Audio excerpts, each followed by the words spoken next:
right? They're not going to be able to plan for situations where that they never encountered before. They basically are going to have to regurgitate the template that they've been trained on. And now we have to zoom out, actually think about generally intelligent systems. We have to focus on like, how do we get systems to learn how the world works? The alternative is joint embedding. A more recent version of this that we have is called VJEPA. So it's basically the same idea as IJEPA, except it's applied to video. So now you take a whole video and you mask a whole chunk of it. So it's able to capture some physics-based constraints about the reality represented in the video. Yeah.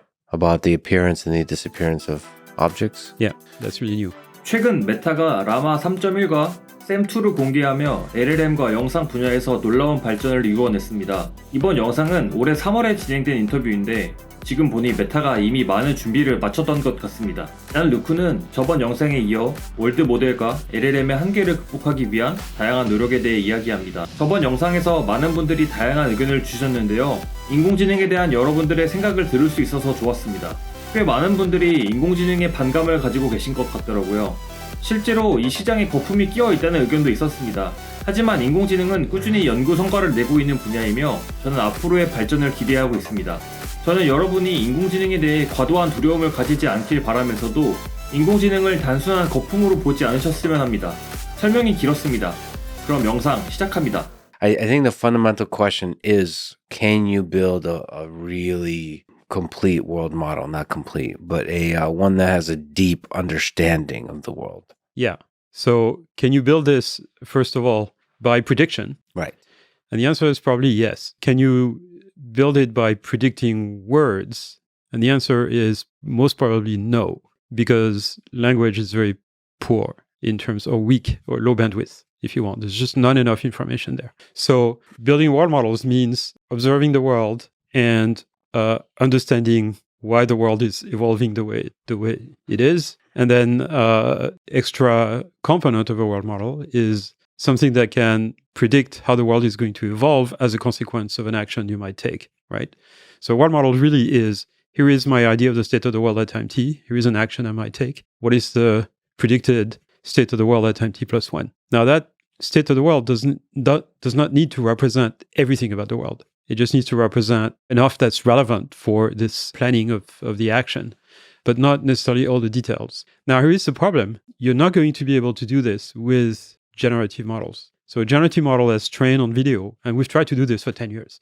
You take a video, show a system a piece of video, and then ask it to predict the remainder of the video. Basically, predict what's going to happen. One frame at a time. Do the same thing as sort of the autoaggressive LLMs do, but for video. Right. Either one frame at a time or a group of frames at a LVMs. time.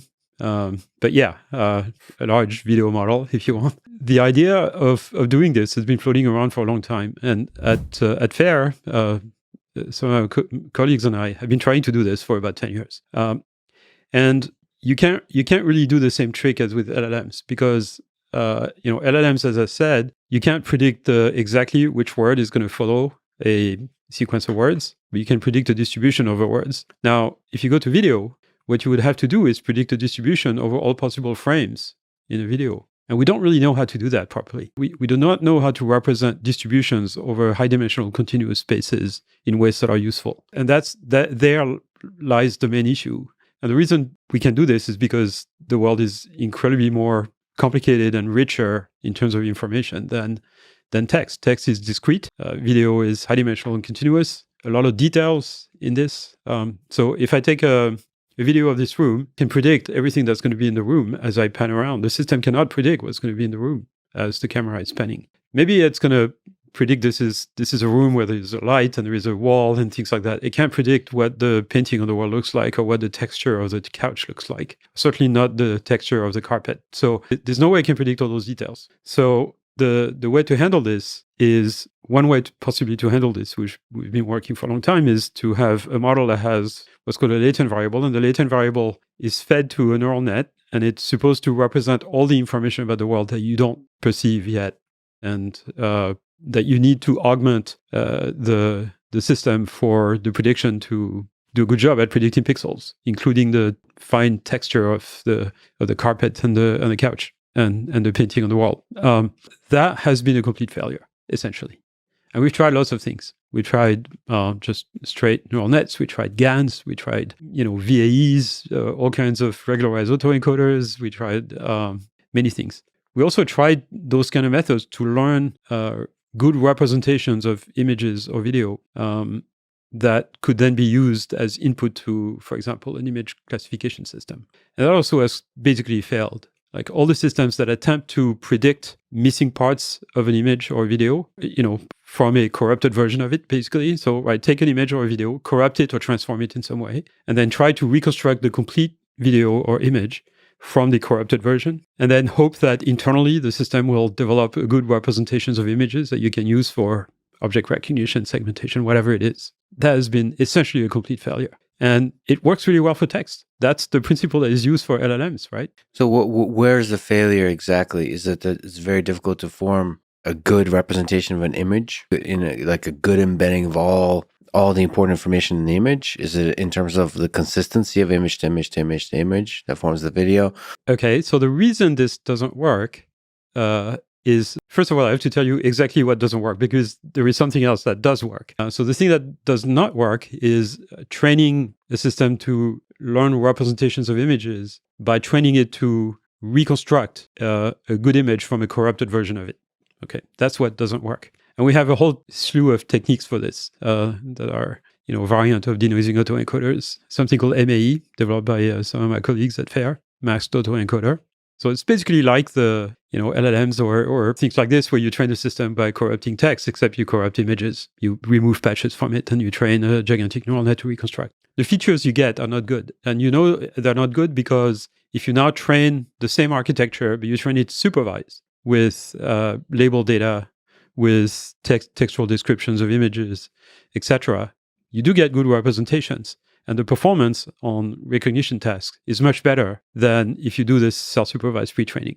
So the architecture is good. The architecture is good. The architecture of the encoder is good. Okay. But the fact that you train the system to reconstruct images does not lead it to learn good generic features of images. When you train in a self-supervised way. Self-supervised by reconstruction. Yeah. Okay, so what's the alternative? The alternative Yes. is joint embedding. What is joint embedding? What are these architectures that you're so excited about? Okay, so now instead of training a system to encode the image and then training it to reconstruct the full image from a corrupted version, you take the full image, you take the corrupted or transformed version, you run them both through encoders, which in general are identical, but not necessarily. And then you train a predictor on top of those encoders to predict the representation of the full input from the representation of the corrupted one. So Great. Joint embedding, because you're taking the full input and the corrupted version or transform version, run them both through encoders, so you get a joint embedding, and then you're saying, can I predict the representation of the full one from the representation of the corrupted one? And I call this a JEPA, so that means joint embedding predictive architecture, because it's joint embedding and there is this predictor that predicts the representation of the good guy from the bad guy. And the big question is, how do you train something like this? And until 5 years ago or 6 years ago, we didn't have particularly good answers for how you train those things, except for one called contrastive learning, where, and the idea of contrastive learning is you take a pair of images that are, again, an image and a corrupted version or degraded version somehow, or transformed version of the original one, and you train the predicted representation to be the same as that. If you only do this, the system collapses. It basically completely ignores the input and produces representations that are constant. So the contrastive methods avoid this, and those things have been around since the early 90s. I had a paper on this in 1993. You also show pairs of images that you know are different, and then you push away the representations from each other. So you say, not only do representations of things that we know are the same, should be the same or should be similar, but representation of things that we know are different should be different.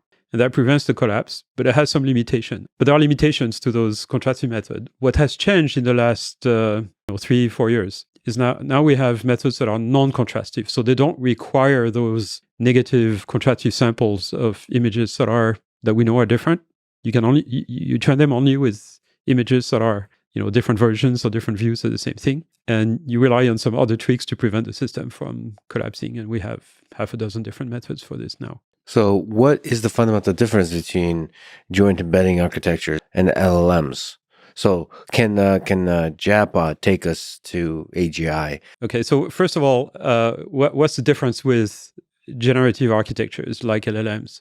So LLMs or vision systems that are trained by reconstruction generate the inputs, right? They generate the original input that is non-corrupted, non-transformed, right? So you have to predict all the pixels. And there is a huge amount of resources spent in the system to actually predict all those pixels, all the details. In a JEPA, you're not trying to predict all the pixels. You're only trying to predict an abstract representation of the inputs, right? And that's much easier in many ways. So what the JEPA system, when it's being trained, is trying to do is extract as much information as possible from the input, but yet only extract information that is relatively easily predictable. Okay, so there's a lot of things in the world that we cannot predict. Like, for example, if you have a self-driving car driving down the street or road, there may be trees around the road, and it could be a windy day, so the leaves on the tree are kind of moving in kind of semi-chaotic, random ways that you can't predict, and you don't care. You don't want to predict. So what you want is your encoder to basically eliminate all those details. It will tell you there's moving leaves, but it's not going to keep the details of exactly what's going on. And so when you do the prediction in representation space, you're not going to have to predict every single pixel of every leaf. And that, not only is a lot simpler, but also it allows the system to essentially learn an abstract representation of the world where, what can be modeled and predicted is preserved, and the rest is viewed as noise and eliminated by the encoder. So it kind of lifts the level of abstraction of the representation. Mm-hmm. If you think about this is something we do absolutely all the time. Whenever we describe a phenomenon, we describe it at a particular level of abstraction. And we don't always describe every natural phenomenon in terms of quantum field theory, right? That would be impossible, right? So we have multiple levels of abstraction to describe what happens in the world, starting from quantum field theory to like atomic theory and molecules, in chemistry, materials, and all the way up to kind of concrete objects in the real world and things like that. So we can't just only model everything at the lowest level, and that's what the idea of JEPA is really about. Learn abstract representation in a self-supervised manner, and you can do it hierarchically as well. So that, I think, is an essential component of an intelligent system. And in language, we can get away without doing this because language is already, to some level, abstract and already has eliminated a lot of information that is not predictable. And so we can get away without doing the joint embedding, without lifting the abstraction level and by directly predicting words. So joint embedding, it's still generative, but it's generative in this abstract representation space. Yeah. And you're saying language, we were lazy with language because we already got the abstract representation for free, and now we have to zoom out. Actually think about generally intelligent systems. We have to deal with a full mess of physical reality, and you do have to do this step of jumping from the full, rich, detailed reality to a abstract representation of that reality based on which you can then reason and all that kind of stuff. Right. And the thing is, those self-supervised algorithms that learn by prediction, even in representation space, they learn more concept if the input data you feed them is more redundant. The more redundancy there is in the data, the more they're able to capture some internal structure of it. And so there is way more redundancy and structure in perceptual inputs, sensory input like vision, than there is in text, which is not nearly as redundant. Language might represent more information really because it's already compressed. You're right about that, but that means it's also less redundant. And so self-supervised learning will not work as well. Is it possible to join the self-supervised training on visual data and self-supervised training on language data? There is a huge amount of knowledge, even though you talk down about those 10 to the 13 tokens. Those 10 to the 13 tokens represent the entirety, a large fraction of what us humans have figured out. Both the shit talk on Reddit and the contents of all the books and the articles and the full spectrum of human intellectual creation. So is it possible to join those two together? Well, eventually, yes. But I think if we do this too early, we run the risk of being tempted to cheat. And in fact, that's what people are doing at the moment with vision language model. We're basically cheating. We're using language as a crutch to help the deficiencies of our vision systems to kind of learn good representations from images and video. And the problem with this is that we might improve our vision language system a bit. I mean, our language models by, feeding them images. But we're not going to get to the level of even the intelligence or level of understanding of the world of a cat or a dog, which doesn't have language. They don't have language. And they understand the world much better than any LLM. They can plan really complex actions and sort of imagine the result of a bunch of actions. How do we get machines to learn that before we combine that with language? Obviously, if we combine this with language, this is going to be a winner. But before that, we have to focus on how do we get systems to learn how the world works? So this kind of joint embedding predictive architecture, for you, that's going to be able to learn something like common sense, something like what a cat uses to predict how to mess with its owner most optimally by knocking over a thing. That's the hope. In fact, the techniques we're using are non-contrastive. So not only is the architecture non-generative, the learning procedures we're using are non-contrastive. So we have two sets of techniques. One set is based on distillation, and there's a number of methods that use this principle.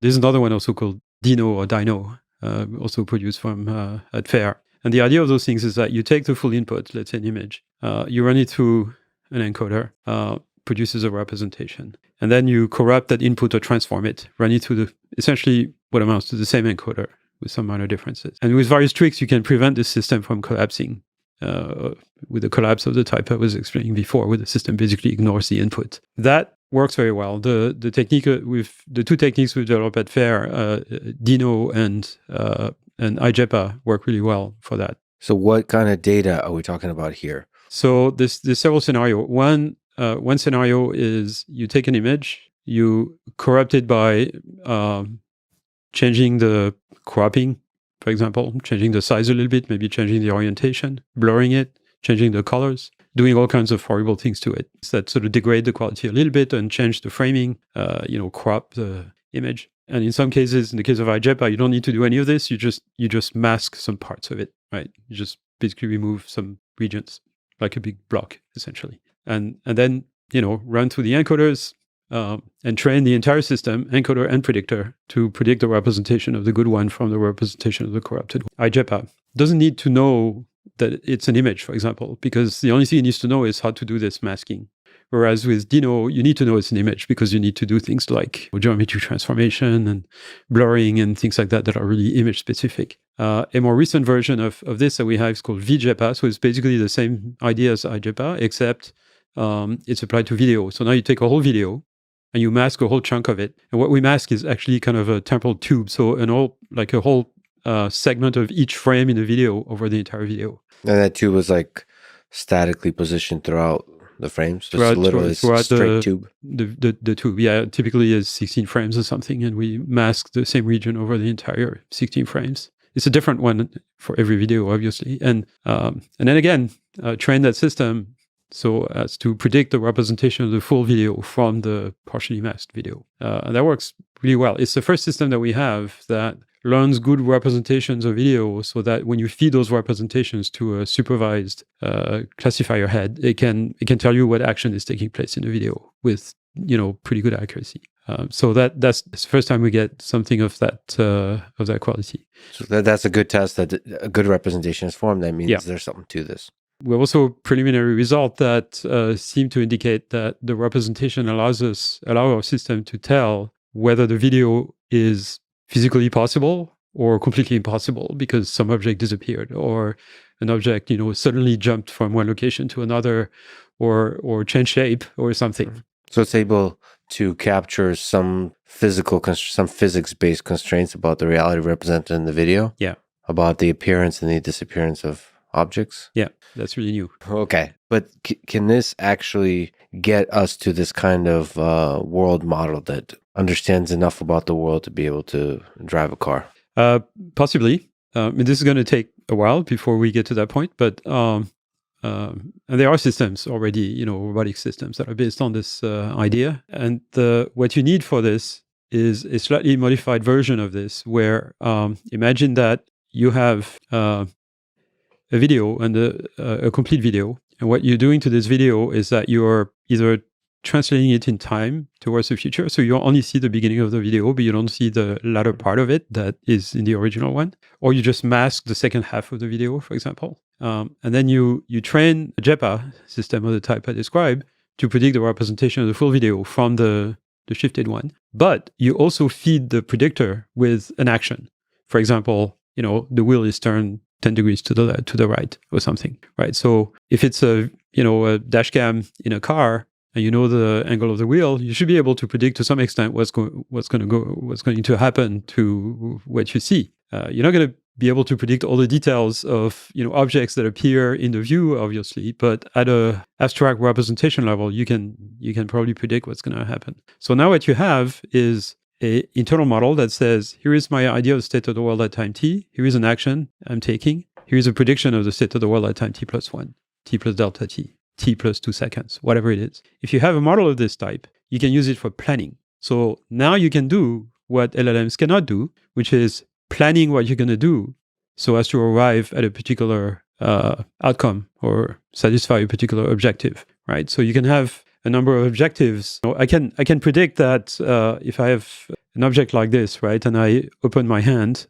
it's going to fall, right? And if I push it with a particular force on the table, it's going to move. If I push the table itself, it's probably not going to move with the same force. So we have this internal model of the world in our mind, which allows us to plan sequences of actions to arrive at a particular goal. So now, if you have this world model, we can imagine a sequence of actions, predict what the outcome of the sequence of action is going to be, measure to what extent the final state satisfies a particular objective, and then plan a sequence of actions that will minimize this objective at runtime. We're not talking about learning, we're talking about inference time. Right, so this is planning, really. And in optimal control, this is a very classical thing. It's called model predictive control. You have a model of the system you want to control that can predict the sequence of states corresponding to a sequence of commands, and you're planning a sequence of commands so that, according to your world model, the end state of the system will satisfy an objective that you fix. This is the way rocket trajectories have been planned since computers have been around, so since the early 60s, essentially. So yes, for model predictive control, but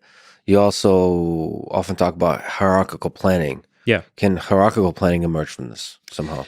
Well, so no, you will have to build a specific architecture to allow for hierarchical planning. So hierarchical planning is absolutely necessary if you want to plan complex actions. If I want to go from, let's say, from New York to Paris, this is the example I use all the time, and I'm sitting in my office at NYU, my objective that I need to minimize is my distance to Paris. At a high level, a very abstract representation of my my location, I will have to decompose this into two sub-goals. First one is go to the airport. Second one is catch a plane to Paris. Okay, so my sub-goal is now going to the airport. My objective function is my distance to the airport. How do I go to the airport?